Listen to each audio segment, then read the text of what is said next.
ناظرین، گرد و پیش رضی کے ساتھ اور میں اس وقت نیشنل پریس کلب اسلام آباد میں ہوں اور یہاں PFUJ کے زیر تمام کل پاکستان کنونشن ہو رہا ہے صحافیوں کا، اور ملک بھر سے اور دنیا بھر سے نامور صحافی، کالم نگار اور دانشور یہاں موجود ہیں۔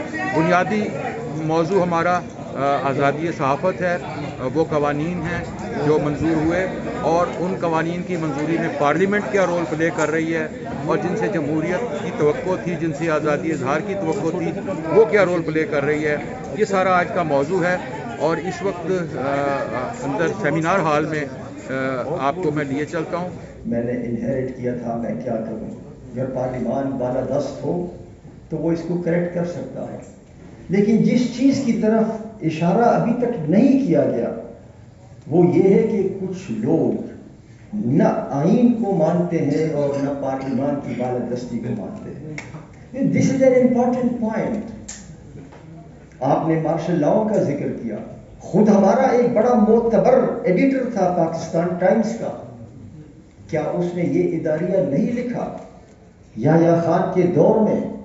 اور اس نے کہا کہ جمہوریت کیا ہوتی ہے؟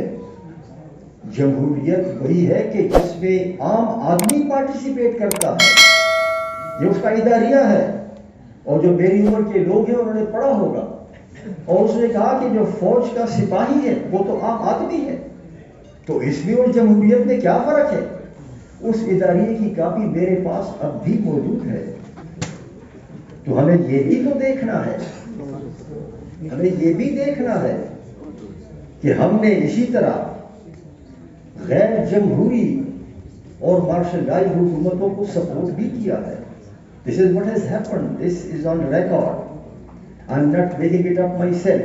تو کچھ لوگ ہیں جو آئین اور پارلیمان کی بالادستی نہیں چاہتے، اور اس میں فوج بھی ہے اور عدلیہ بھی ہے۔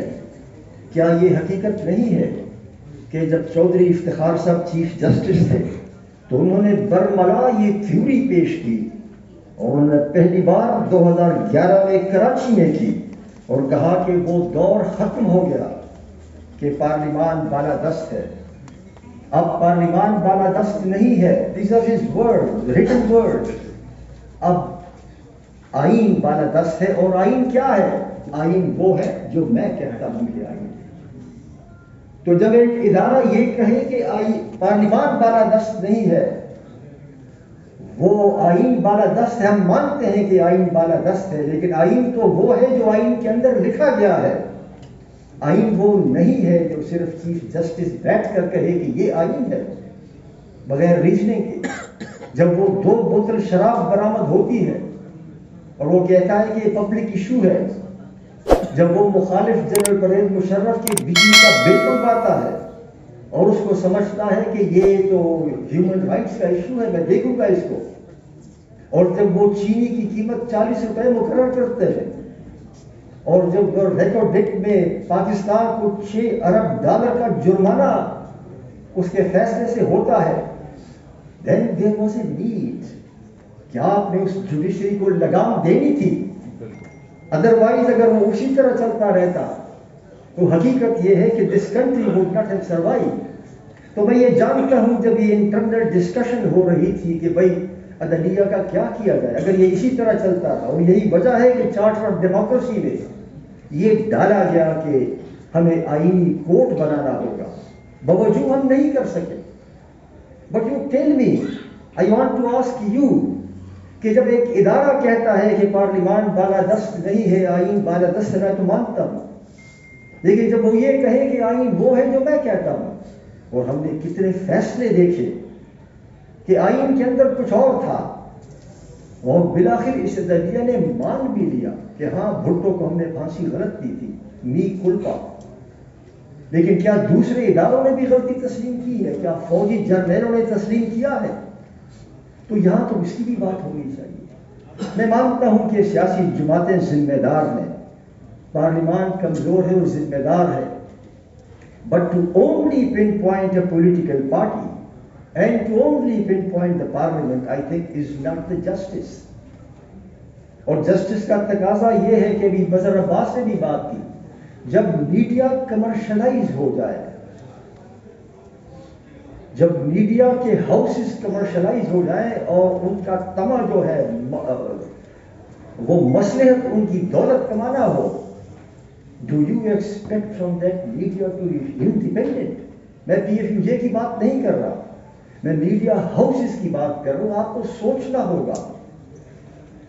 اب اگر جس طرح مظہر عباس نے کہا کہ پورے اس کا پورا صفحہ اشتہار کو خبر کی صورت میں پیش کیا جائے تو کیا یہ ایمانداری ہے؟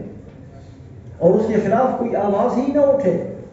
I mean somebody has to say کہ how is it possible؟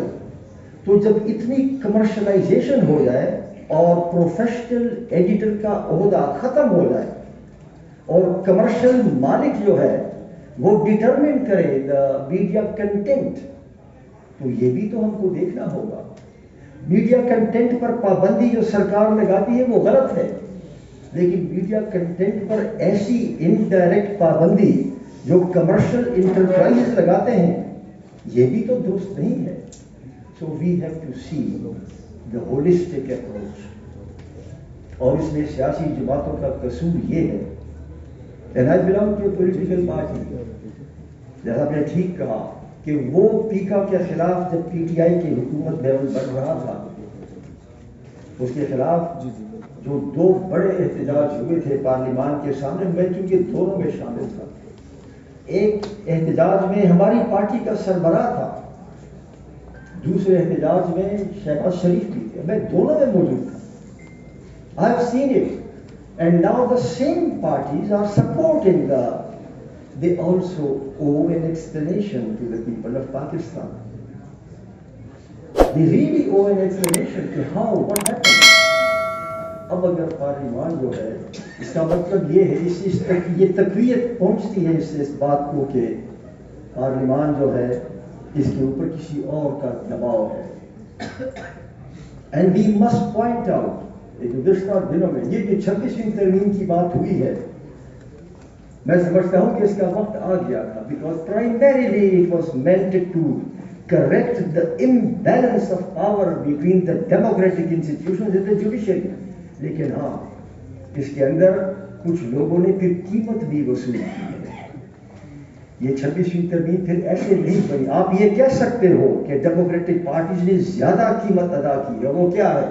مجھے خود پہلے پتہ نہیں تھا اتنا یہ اس انداز سے یہ 26ویں ترمیم. میں 26ویں ترمیم کا حامی ہوں اور حامی تھا, بٹ وین لیٹر آن آئی سا کہ اس کے اندر ایک اور چیز بھی ڈالی گئی ہے جس کا شاید میڈیا کو بھی زیادہ علم نہ ہو, اور وہ یہ تھا کہ مذہبی جماعتوں نے اس میں یہ کلاس بھی ڈال دی کہ فیڈرل شریعت کوڈ کا فیصلہ جو بھی ہوگا, اب تک آئین یہ کہتا تھا کہ اگر فیڈرل شریعت کوڈ کے فیصلے کے خلاف کوئی سپریم کورٹ میں جاتا ہے تو صرف اس کی وہاں جب عرضی پہنچ جائے تو فیڈرل شریعت کورٹ کے فیصلے پر عمل درآمد رک جائے گا جب تک سپریم کورٹ فیصلہ نہ کرے. اور یہی وجہ ہے کہ ٹرانسجینڈر کا کیس میں اس میں ریسپونڈنٹ تھا. جب ٹرانسجینڈر کیس میں فیڈرل شریعت کورٹ نے ٹرانسجینڈر کے خلاف فیصلہ دیا, اس قانون کے خلاف فیصلہ دیا, اور جس دن ہم سپریم کورٹ گئے اس فیصلے پر عمل درآمد رک گیا اور ٹرانسجینڈر کو شناختی کارڈ مل گئے.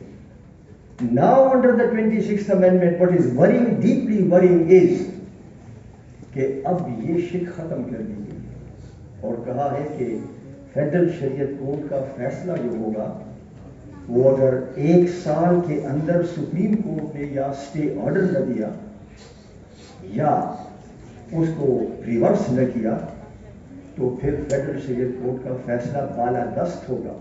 Now this in my view, آپ کو تو یہ بات اٹھانی چاہیے کہ this in my view is very dangerous. جو ہم رائٹسٹ اور اس طرف اس ڈائریکشن میں ہم جو جا رہے ہیں یہ بہت خطرناک ڈائریکشن ہے.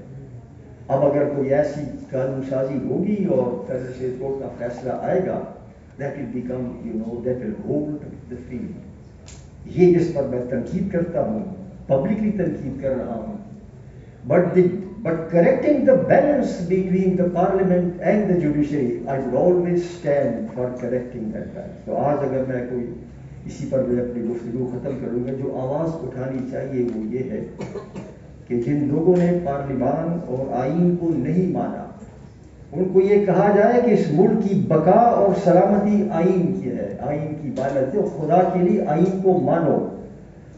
لیکن اگر تم کہتے ہو کہ آئین تو 15 صفحے کا ڈاکومنٹ ہے، جس طرح ظاہر حسین صاحب نے ضیاء الحق کا حوالہ دیا، یا تم یہ کہو کہ فوجی جو ہے سپاہی وہ بھی تو عام پبلک ہے، یا تم یہ کہو ایوب خان کی طرح کہ پارلیمنٹری ڈیموکریسی جو ہے وہ انگلینڈ کے لیے ٹھیک ہے کہ وہاں موسم ٹھنڈا ہے، یہاں موسم مرطوب ہے، تو اگر یہ آپ کا ہوگا because some people have not accepted the constitution and the parliament.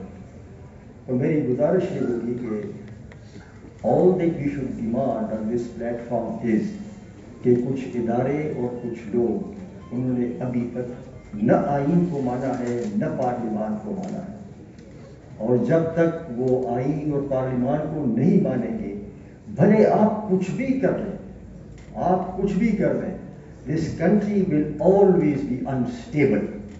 It has been unstable and it will continue to be unstable.